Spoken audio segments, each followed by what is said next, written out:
You're listening to the Bloomberg Sound On podcast. Catch us live weekdays at 1 Eastern on Bloomberg.com, the iHeartRadio app, and the Bloomberg Business app. Or listen on demand wherever you get your podcasts. The Republican candidates for president finally turned their fire on Donald Trump. Welcome to the fastest show in politics.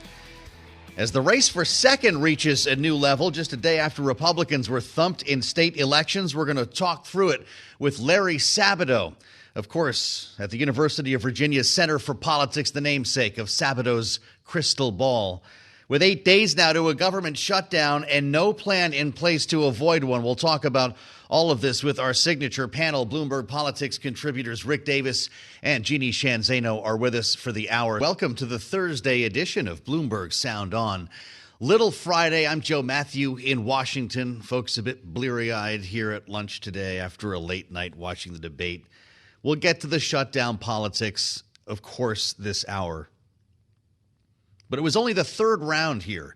And following the elections that we saw this week in Ohio, in Virginia, in Kentucky, we were paying extra close attention to the Republican debate last evening in Miami. The big question, of course, who won? But you know it's more nuanced than that, as we'll discuss with Larry Sabato in just a moment. Ron DeSantis, though, at center stage, and the others, of course, you knew about Chris Christie already, coming out swinging in many cases against the former president. And based on some of the recent polling data we've seen, maybe it's no wonder why. Here's the governor of Florida. Donald Trump's a lot different guy than he was in 2016. He owes it to you to be on this stage and explain why he should get another chance. He should explain why he didn't have Mexico pay for the border wall. He should explain why he racked up so much debt. He should explain why he didn't drain the swamp. And he said Republicans were going to get tired of winning. Well, we saw last night, I'm sick of Republicans losing. But it doesn't seem to matter, at least when you look at presidential polls, whether they be national or, frankly, in the swing states. Donald Trump has a 30-some point lead over Ron DeSantis and the rest of the field. This is where we begin with Larry Sabato, the director of the University of Virginia Center for Politics, with us here on this day after. What else could we ask for, Larry? It's great to have you back on Bloomberg. I won't ask you who won last night, but I'll start by asking you about Donald Trump, the guy who was not in the room. Has this been a winning strategy to keep boycotting these debates? Well, if you'd asked me who won, of course I would have said Donald Trump. He's won all the debates because he hasn't been there. If, in fact, he ends up to be the nominee, and right now everybody thinks that he will, if he does, the smartest decision he would have made, other than the decisions that led to the various trials, but the smartest decision that he has made is not participating in the debates. All he would have done would have been to elevate these challengers. They would have had him right there. Inevitably, they would have gotten him deeply angry and going cray-cray and screaming, and it would have been the Donald Trump that would not have sold even in this particular year or next year. But he's not there. And so they're shadow boxing. And I don't want to demean them because actually I think four of the five are quite good and would make, if you're going to have a Republican president, they would make a decent president. I know they would basically obey the Constitution. That'd be my guess. But they don't have that ability or they're not going to have that ability in all probability because Donald Trump isn't there, and they are the kids' table, as everyone has said. They're the kids' table at Thanksgiving. It's not fair. It's not right. They deserve better, but that's the way it is. The way it is. And the moderators have their own approach here. I'm not here to analyze or criticize the moderators, but there were a lot of questions, Larry, about why the issue of abortion was relegated to the back 30 minutes of a 2-hour debate. It took them 90 minutes to get to the issue that really seemed to dominate the elections the night before. A lot of folks in advance were looking specifically at Nikki Haley to see if she could make some headway on this issue. And here's how she put it last night. As much as I'm pro-life, I don't judge anyone for being pro-choice, and I don't want them to judge me for being pro-life. So when we're looking at this, there are some states that are going more on the pro-life side. I welcome that. There's some states that are going more on the pro-choice side. I wish that wasn't the case, but the people decided. But when it comes to the federal law, which is what's being debated here, be honest, it's going to take 60 Senate votes, a majority of the House, and a president to sign it. A reality check and another outreach to those who may not agree with her on this. Larry, was that the winning message for Republicans on that singular issue of abortion? Well, it's a better message than the ones they've been using for the most part, because it's not selling. You know, after a while, as the old saying goes, if you spend a fortune on the dog food and the label looks great and the dogs never eat it, it's probably because the dog food isn't very good, and the dogs are the ones that get to determine what the masters buy. So her answer was perfectly reasonable from a political sense. And by the way, she's absolutely right. If you don't get 60 votes in the Senate, this is all just kabuki theater. It's just play acting. And that's what politicians do a lot. But I agree with you. We didn't get to some of the substantive questions until later. And I also think they should have asked a lot more about Donald Trump. They could have gotten into the particulars and let them react to it. But, you know, as you say, it's easy to criticize moderators. I've done debates myself, and it's horrible. I have nothing but sympathy for the moderators. Yeah, it's not a fun job. You mentioned 4 of 5. I think I know that fifth you're referring to. Vivek Ramaswamy had a lot of one-liners last night. Did I mention any names? Did I mention any names? Well, I'm just going to let you disagree with me, Larry. I will just move ahead with the strategy from Vivek Ramaswamy to criticize the RNC chair, call for her resignation on the stage, ask for replacement moderators, all before answering a question. What did you make of the approach? He was trying to attract attention, and he was trying to be the Donald Trump, the new Donald Trump of this election cycle. Ain't ever going to happen. And he was so extreme that he was in orbit. And I think it was more orbiting Mars than it was Earth. I think he hurt himself with anybody who isn't in that little niche that he appeals to. And it is a small niche. I mean, he's at 6-7% in most of the polls, and polls can change, but you're not going to go from 6 to 7% to, you know, a large plurality and win the nomination. Larry Sabato with us. Before I let you go, Larry, I want to bring people back to the tweet of yesterday. Clearance sale. This is in the wake of a very difficult night for Republicans in Virginia, specifically Glenn Youngkin, who was even said to be basing presidential aspirations on the outcome of these elections. You wrote, clearance sale, all Youngkin for President 24 merchandise, a free MyPillow comes with all purchases over $1, no returns. Larry, we got another rough headline shortly after you made that tweet. The FBI headquarters is going to Greenbelt, Maryland, not Virginia, as he was hoping. Is this the worst week of his political career so far? Well, it's been a very short political career, but yes, it has been the worst week he's had. I understand that objections are being raised, severe objections implying corruption. And I think the Washington Post is breaking a story on this. Maybe already has done so, but will shortly. So people might want to pay attention. I don't think that Maryland is going to get it quite as easily as they thought, and this might cause a reconsideration. So pay attention. Wow. You just heard it straight from Larry Sabato. Great to have you back, Larry. From the University of Virginia Center for Politics, Jerry Conley, the congressman from Virginia, tweets, lacking even the basic courtesy of a heads up, GSA has reportedly decided on a Maryland site for the new FBI headquarters. If this is sounds strange to you, this has been going on for a very long time, as the existing FBI headquarters sitting a few blocks away from where I am now on Pennsylvania Avenue literally crumbles into dust. And this has been a long-running dispute that came down to two, Maryland, Virginia. There was even a basketball match, I believe, set up there threatened between Glenn Youngkin and Wes Moore. Let's assemble our panel for their take on the debate. Rick Davis and Jeanne Zaino are with us, Bloomberg Politics contributors. I won't pull you into the FBI headquarters debate quite yet, but I'm deeply curious to know. Of course, we were watching, so you didn't have to. All right, Rick, what do you think on this one? Donald Trump doesn't show up.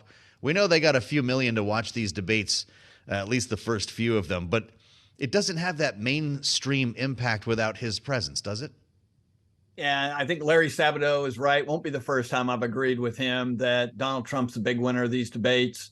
Obviously, there's been some uplift for Nikki Haley in the two previous debates, put her back on track as a campaign, doing well in Iowa and New Hampshire, really significant movement in New Hampshire. And you pretty much have to assume it's both her performance on the stump and her performance on the debates. So it's had some positive impact, but you don't see anybody using the platform, millions of people watching. You can parse how many, but it's a platform where you can communicate to a lot of Republicans who probably are the only ones who watch these debates, to contrast with Trump. And as Larry said, I mean, other than getting asked the first question, I looked at how much time was spent on each issue, and time spent on Donald Trump was less than time spent talking about Venezuela. Now, I don't know about you, but I don't think Venezuela is a big issue in this campaign, but for sure Donald Trump is. So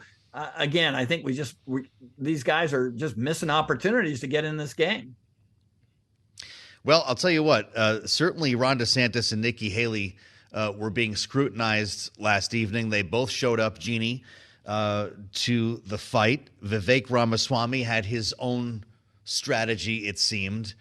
I wonder if you think anybody moved the needle. Will Ron DeSantis be at center stage, Nikki Haley at his side when we do another one of these? That's the way it should be. Clearly, if anybody has got a shot for second place, it is those two.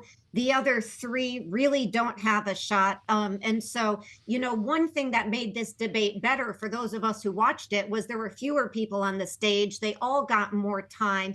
I have to tell you, I was really of two minds on this. On the one hand, it was really, really depressing because it was a substantive debate, and yet not one of these people is polling in any way that can best Donald Trump. And so, it is depressing because then you think about it. Donald Trump was 11 miles outside of Miami talking about his love for Hannibal Lecter. It was very bizarre. And he has the shot of being president. And these four, and I too am going to accept Vivek Ramaswamy, are really people who have a lot to say on critical issues. It was a substantive debate. I think DeSantis and Haley performed very well. I give the moderators credit. It was well done. And yet, what was the size of the audience? And do any of these people have a shot if Donald Trump is this juggernaut? So it is a bit depressing to think of it that way. And the only person who'd be in the cabinet is Vivek Ramaswamy. And I'm not even going to get started because that was a whole mess right up there with Vivek Ramaswamy last night. Well, as I mentioned, he came with a peculiar strategy to attack the host of the party, essentially, in RNC chair Ronna McDaniel. Here he is. Let's speak the truth. I mean, since Ronna McDaniel took over as chairwoman of the RNC in 2017, we have lost 2018, 2020.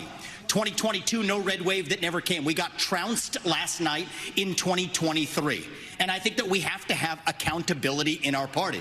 For that matter, Ron, if you want to come on stage tonight, you want to look the GOP voters in the eye and tell them you resign, I will yield my time to you. That never did end up happening, Rick. But in our last moment, I don't know if you caught these two off the side of the stage later, but they were having a very intense conversation. Did he just talk himself right out of the Republican race? I think he's been talking himself right out of the Republican race. I mean, when you start at zero and, you're able to make yourself to a few single digits, your message isn't connecting. But I agree with him on this. Ronna Romney should leave. She's a lousy, chairman of the RNC, and all she knows how to do is lose. Wow. Jeanne, I don't know if you want to add to that, but we have a few other things to get through here, and we will have time. Is Ronna McDaniel going to be the chair of the RNC after this cycle?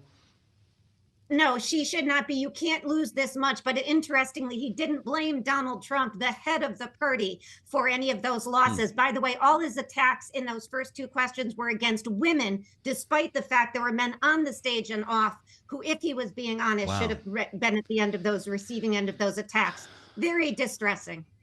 Well, we're going to get into the performance of the two frontrunners coming up next. This is Bloomberg. You're listening to the Bloomberg Sound On podcast. Catch the program live weekdays at 1 Eastern on Bloomberg Radio, the TuneIn app, Bloomberg.com, and the Bloomberg Business app. You can also listen live on Amazon Alexa from our flagship New York station. Just say, Alexa, play Bloomberg 1130. So the high heels did come up in the debate last night. You know, we were all watching for it, listening for it. It just didn't come up exactly the way we expected. As we've been discussing with the panel, Rick Davis and Jeanne Zaino, Vivek Ramaswamy showed up with his sights set on Nikki Haley. And that's where the heels were invoked. Do you want a leader from a different generation who's going to put this country first? Or do you want Dick Cheney in 3-inch heels? All right, Mr. In which case, we've got two of them on stage tonight. Thank you. Senators. Going after her foreign policy credentials. Dick Cheney, he said, in 3-inch heels. She was ready for it. I'd first like to say they're 5-inch heels, and I don't wear them unless you can run in them. We've got two of you on stage. The second thing that I will say is I wear heels. They're not for a fashion statement. They're for ammunition. No, I'm not sure about the ammunition. Are we throwing heels around now? Are we kicking people on the trail? But, of course, the fashion statement referring there to Ron DeSantis and the lifts inside the cowboy boots. We never did get to the bottom of it. He stayed quiet through that whole thing. But, look, a lot of people are up on Nikki Haley again. She seems to do well in these forums, and then the day after gets a little bit of a bump. We'll see how the panel feels about it. Rick and Jeanne are back with us, Bloomberg Politics contributors. I could play you more from both of them, and I will. The Vivek-Nikki rivalry here, Rick Davis. But I wonder if you think she actually moved the needle for herself, or if Ron DeSantis will still be center stage in the next debate. Yeah, I think she did well for herself. I think people are watching to see if she's got what it takes to be president. She certainly made a good pitch in the first hour of the debate to be commander-in-chief, right? That's one of the boxes that everybody has to pass in order for Republicans in this case to have confidence in putting them in the Oval Office. And I would say, too, pretty deft handling of the social issues we talked earlier in the program about abortion. Thought she actually got away with something there. I'm a little surprised the other pro-lifers on the stand didn't really go after her. But other than Ramaswamy, there didn't seem to be a whole lot of appetite to take her on. So in that regard, I think she got through the debate very well and will continue to move up as people look for options to Donald Trump. I would say that DeSantis comported himself pretty well from the point of view of he's in a different lane than she is, right? I mean, she's in the interventionist foreign policy lane. He's in the protectionist, don't get engaged around the world. And when he got asked questions about foreign policy, he turned it back to the border. And that is a very popular thing to do for most Republican primary voters. So even though we are left scratching our heads going, why doesn't he answer the question? The answers he's giving will resonate with some Republican primary voters, especially those in Iowa. You seem like he's getting better at this, Rick. I know it might be too little too late, but it did seem like his best performance so far.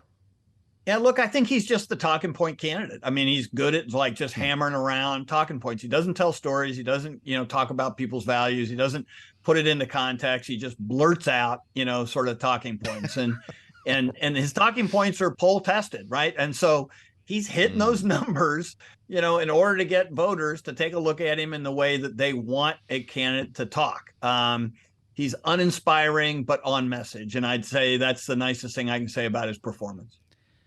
I'd like to hear from you on the issue of abortion and what we heard around the stage last night. Jeanne, as I was discussing with Larry Sabato, this did not come up for 90 minutes, which is noteworthy after the role that this issue clearly played in the elections of the day before that did not go well for so many Republican candidates. Senator Scott went to the 15-week ban. We heard quite a bit about that. Ron DeSantis didn't go too far into this, even though a 6-week ban was signed in the state of Florida. He was a little bit more vague on things. And Nikki Haley, as we played earlier, said, I won't judge anyone for being pro-choice, but I am unapologetically pro-life. Did she win the messaging on that issue last night?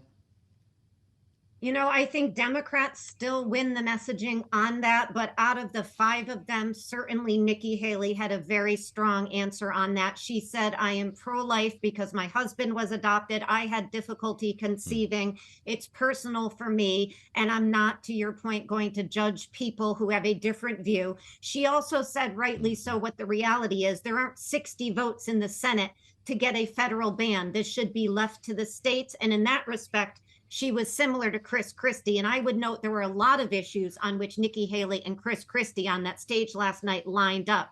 But the problem for Republicans remains. As a whole, they cannot figure their way out of this issue, and it is going to continue to drag them down. And we heard this from Tim Scott last night. They are mistaking this idea. They still are clinging, like Glenn Youngkin was, to this notion of a 15-week ban. People don't care whether it's 12 weeks, 15 weeks, 18 weeks about that number and those policy specifics. What they're hearing is you are taking away our rights. You are taking away our ability to get health care. You are trying to have a strong government hand in what we do with our bodies. I don't care whether you say it's 18 weeks, 15 weeks, the number doesn't matter. And that's what Republicans have to grapple with. And it's going to be a really difficult thing for them to find their way around. But I do think Nikki Haley saying a federal ban or a federal limit is off the table is probably the way they're going to have to go. And again, you've got Donald Trump out there responsible for all of this, who is trying to also moderate his views on this. And that is going to be very difficult, even for somebody who talks a lot like Donald Trump, to figure his way out of that conundrum involving the people he appointed to the court who single-handedly overturned Roe. Well, I'm just going to apologize in advance for this because Donald Trump did speak at a rally last evening, counter-programming. He was also in Florida. And just to give you a sense of how this went, last evening, while these 5 Republican presidential candidates were sparring, albeit not always on policy, this is what was happening at the Trump rally as he was introduced by Roseanne Barr. Aren't we all fed up with the deep state bull?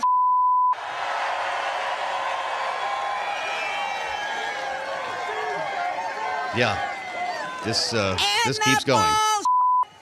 We want Trump, the Magador, to kill that bull. And the kill that bull. I figured I'd stop there. Donald Trump was also there last evening. Said he was bored with these debates. Larry Sabato said, though, he won last night. Rick, do you agree?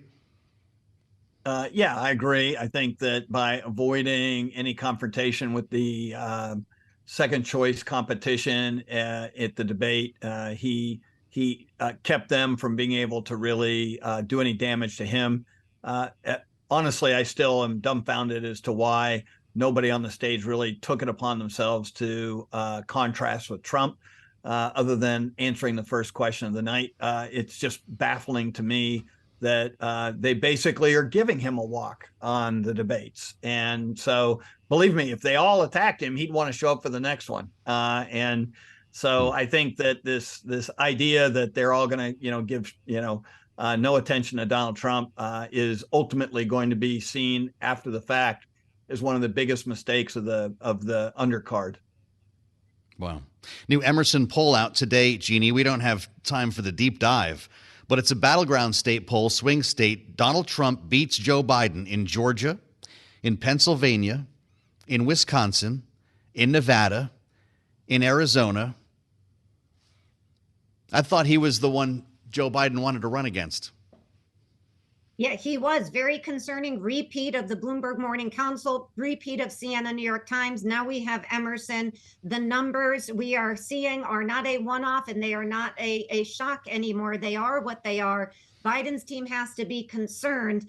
And of course, let's keep in mind, Trump, as much as he's in the news today, is not necessarily in the news as a candidate. So I look at some of these polls as a reflection of what people are feeling about the country and Biden. When is it a head-to-head matchup between Biden and Trump?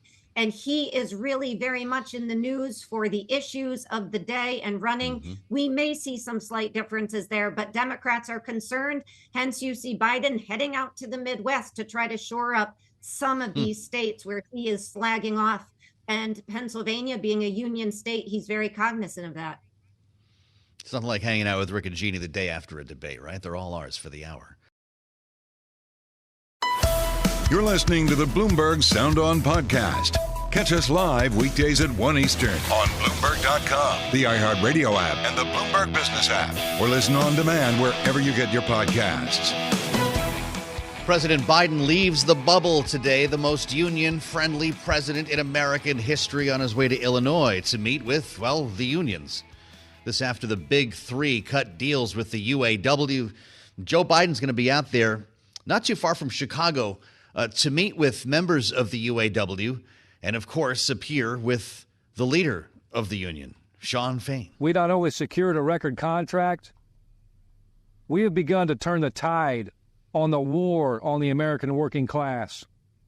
And we truly are saving the American dream. Saving the American dream. And that's the message, of course, from the Biden administration. They're out there for the reopening of a Stellantis plant. More specifically, there's been a lot of news from the world of organized labor. It's not just the big three and the UAW that the president would clearly be taking a victory lap for here, where he became the first president to walk a picket line just a few weeks back with the UAW. But we've got news today. Just look at the terminal. The actors' strike ending after 118 days. Studios and union reached the deal.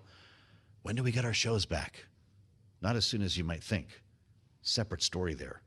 But also, how about what's happening in Las Vegas right now? The big F1 race set to kick off in just days, and the Culinary Workers Union, 25,000 members strong on the Strip, threatening to strike against all the big resorts. Well, they're tumbling like dominoes now, if you take a look. Yesterday it was Caesars. Today MGM cuts a deal. We'll see what happens when Wynn reports after the bell. Culinary Workers Union, a tentative 5-year contract of historic nature, we read, given wage increases in the first year and funds allotted to health care and pensions. That, according to the Culinary Union Secretary Treasurer. Let's reassemble our panel for their take on this. Rick Davis and Jeanne Zaino. Is this a winning message then for Joe Biden? Jeanne, did he roll the dice and win as these strikes turn into contracts and nearly averted strikes lead to historic wage increases?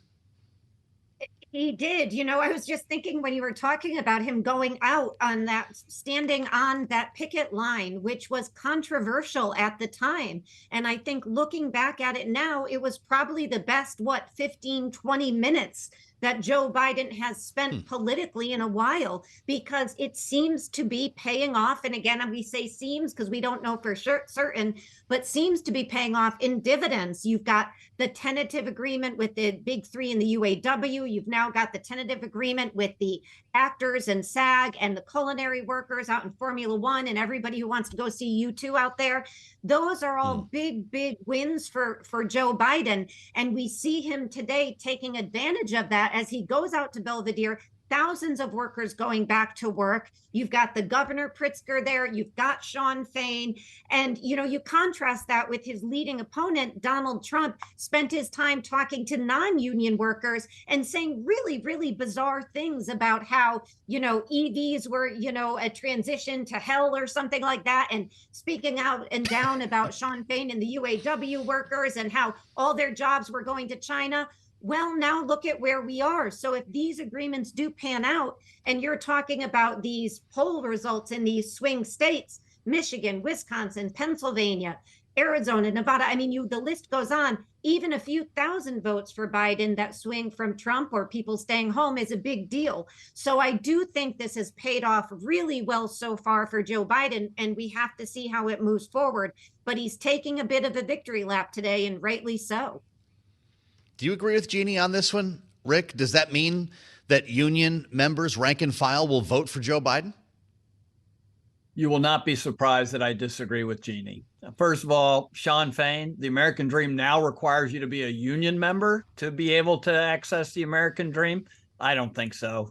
Look, I think Jeanne actually pointed out the key vulnerability, and that is he's taken a victory lap on something that actually doesn't affect very many people in any of those targeted states. I'm sorry, how many union members are in Arizona, Nevada, and Georgia? 3 of the 6 targeted states that are going to be at play. If Biden loses just one of those, he probably loses the presidency. I don't get it. I mean, like, the issues that are affecting voters today, the reason Joe Biden is losing are things like inflation and opportunity. And I don't see him talking about those things today. And so until he starts addressing the elephant in the room, which is people's personal economic situation, he's just adding to the Donald Trump playlist of things to criticize. And so, sure, yeah, Donald Trump says some crazy stuff. And in the last 2 months, he's gone from losing to winning. And I think right now, crazy's beaten Joe Biden pretty handily. Wow. Well, Jeanne, you mentioned it. Let's listen to what Donald Trump mentioned to those auto workers, union workers. This was on the 23rd of October. It's the former president. You should not pay your dues, because they're selling you to hell. You're going to be going to hell. You're not going to have any jobs. All those cars are going to be made in China. Every one of them. You can forget it, Michigan. You can forget it, South Carolina. You can forget it, everybody. All of those cars are going to be made in China. You're going to hell, Jeanne. Don't pay your dues. That's the winning message? It's absolutely not. I would prefer, if I had a choice and I was one of those workers, to be with the union, which just struck a tentative, really, really impressive and historic deal on COLA, on pay raises, and on so many issues. So that is where you want to be. That is where Joe Biden is. And let's not forget the next step for Shawn Fain and the UAW. It is right down to some of those states that Rick was just talking about, where they are going to try to unionize some non-union shops like Tesla and others. And, this is the reality of where we are today. I would prefer to be on the side of the union and Joe Biden, rather than on, I don't know, Roseanne Barr and whatever she was screaming about, and Donald Trump saying your jobs are going to hell as they strike this historic agreement. And the culinary workers are, by the way, out west, and they are going to benefit if this agreement goes through. Yeah, we'll see what happens if they get all of these resorts behind them. My God, to think that just to play back this conversation in a couple of years will be a riot, but this is apparently where we stand. Rick Davis and Sheehan, Zaino, Bloomberg Politics contributors with us here on the Thursday edition of Sound On. And we're not done yet. We're going to go back to Capitol Hill, get some final thoughts from the panel on this new effort to defund, everyone. They've even gotten to the press secretary at the White House. Defund the press secretary's office. Maybe that will become law. Don't count on it. You're listening to the Bloomberg Sound On podcast. Catch the program live weekdays at 1 Eastern on Bloomberg Radio, the TuneIn app, Bloomberg.com, and the Bloomberg Business app. You can also listen live on Amazon Alexa from our flagship New York station. Just say, Alexa, play Bloomberg 1130. Have been busy on Capitol Hill, of course, not only trying to fund the government and avoid a shutdown a week from tomorrow, but many amendments, many motions to defund people we don't like. We had one defunding the office of the vice president for salary and other expenses. Also, the House voting down a move to reduce the White House press secretary's salary to $1. This was brought forth by Claudia Tenney, Republican from New York. Mr. Speaker, I rise today to offer an amendment to reduce the salary of Karine Jean-Pierre, the White House press secretary, to $1. Mr. Speaker, during Ms. Jean-Pierre's tenure as press secretary, she has repeatedly lied to the American people and acted in a condescending manner toward reporters and also violated the Hatch Act. See, I thought that being condescending to reporters might actually help the Republican conference in the House. Rick Davis and Jeanne, Zaino, your thoughts on time well spent here on the House floor. Rick, this is what it's come to. There'll be another one later on to defund Rick Davis if they don't agree with what they hear on the show today. Is this just the new look for the U.S. House?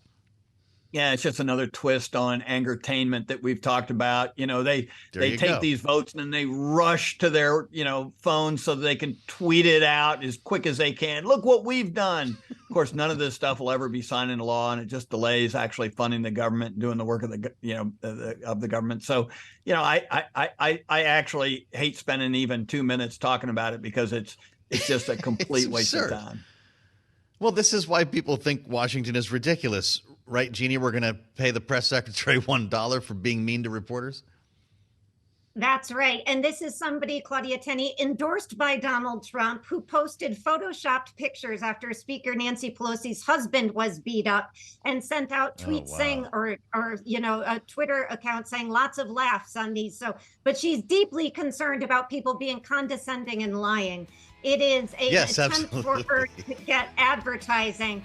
And I would fight viciously against any attempt to do this to Rick Davis. Let me just say that. So I know you would. You guys, Rick. in the end, have each other's backs. Thanks for listening to the Sound On podcast. Make sure to subscribe if you haven't already at Apple, Spotify, and anywhere else you get your podcasts. And you can find us live every weekday from Washington, D.C. at 1 p.m. Eastern Time at Bloomberg.com.